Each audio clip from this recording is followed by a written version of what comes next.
Goedenavond, welkom bij Omroep Zeeland. Fijn dat u kijkt. Dit is in het kort het nieuws vandaag in Zeeland op deze zondag de 30ste maart.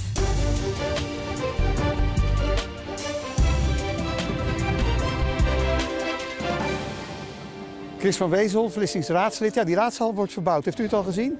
Ik heb het nog niet gezien, nee. Nieuwsgierig? In zekere zin, ja.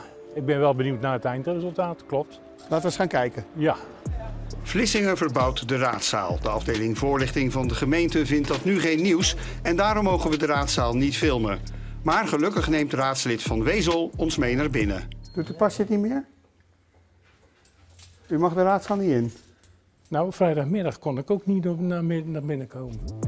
De verbouwing kost 1,3 miljoen euro. Er komt moderne geluidsapparatuur en andere stoelen en tafels.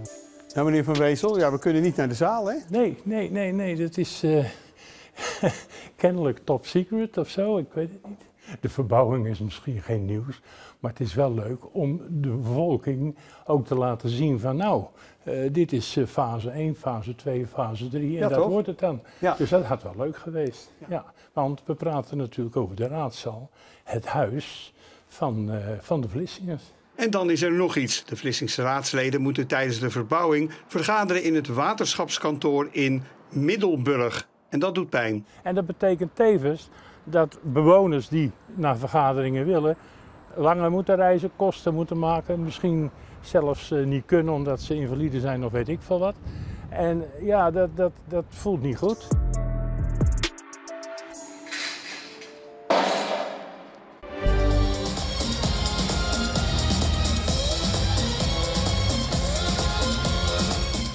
...400 jongens en meiden uit Limburg, Zeeland en Noord-Brabant streden vandaag om de titel kampioen van District Zuid in acrogymnastiek.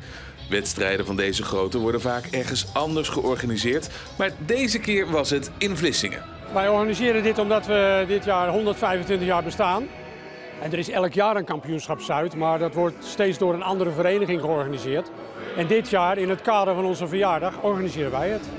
Onder de deelnemers doen er in totaal 20 leden van de Vlissingse turnvereniging mee, die het heel fijn vinden dat de wedstrijd nu een keertje om de hoek is. We konden nu op de fiets komen en dat is ook voor het eerst. Normaal is het echt wel ver rijden, soms overnachten, dus superleuk voor een keertje. Bij deze wedstrijd kunnen de turners zich plaatsen in de landelijke finale, waar veel van hen hard voor hebben gewerkt.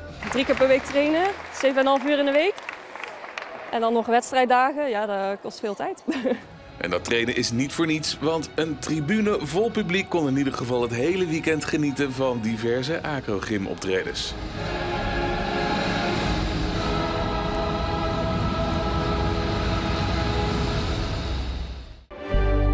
Een beeldje, een kapstok of toch misschien een oude radio.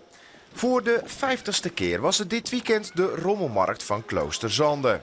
Flink wat bezoekers vonden precies wat ze zochten. Daar was ik al jaren naar op zoek, naar een theepot. Ja, en precies wat ik zoek, dus ja. En waarom is het precies wat u zoekt? Deze kan nog uit elkaar. Die ik heb, die is nog veel ouder en ja, die kan ik eigenlijk niet meer uit elkaar doen. Vandaag zijn er veel vaste bezoekers van rommelmarkten. Want speuren tussen tweedehands spullen doet goed. Ik vind die snuisterijtjes allemaal, dat vind ik zo leuk. Overal even aanzetten en even overal voelen. Dat vind ik gewoon leuk om te doen. En straks nog een bak koffie en dan is mijn dag weer helemaal geslaagd. De spullen komen van de zolders in Kloosterzande. Stichting Kloortje haalt het op en verkoopt het. Met het geld wordt het gebouw bekostigd waar veel verenigingen gebruik van maken. Het wordt een heel goed jaar. We hebben gisteren al een tussentelling gedaan en we zijn tevreden. En daardoor zal er volgend jaar ook een 51ste editie komen van de rommelmarkt in Kloosterzande. Het was een mooie, vrij zonnige dag, maar tot in het begin van de middag was het toch ook al een beetje doorwaaid. Met windkracht 4 tot 5 en windvlagen rond 50 km per uur. En de bewolking die trok al in de vroege ochtend weg. Er viel vannacht ook weinig regen, in Zeeuws-Vlaanderen zelfs bijna niets. En regen kunnen we de komende week ook vergeten, want de wind draait door naar het noorden en dinsdag naar het oosten. Er komt ook wat minder wind vannacht, met vrij helder weer en soms een paar wolkenvelden. Morgen is er vooral vrij veel zon met af en toe een paar stapelwolken die ontwikkelen. Er staat windkracht 2 tot 3 en bij zee soms windkracht 4 uit noord tot noordoost. En de maximumtemperatuur loopt uiteen van 10 tot 13 graden. Dinsdag is het heel zonnig en dan is het ongeveer 13 graden. En daar komt er per dag zo'n 2 graden bij. Door die oostwind is het bij het water midden van de week nog vrij fris en ook sterk drogend. Landinwaarts kan het later in de week soms 20 graden worden. En met het korte nieuws en ook het korte weerbericht op deze zondag zijn we aan het einde van deze Zeeland Nu. Een hele fijne avond en graag tot morgen.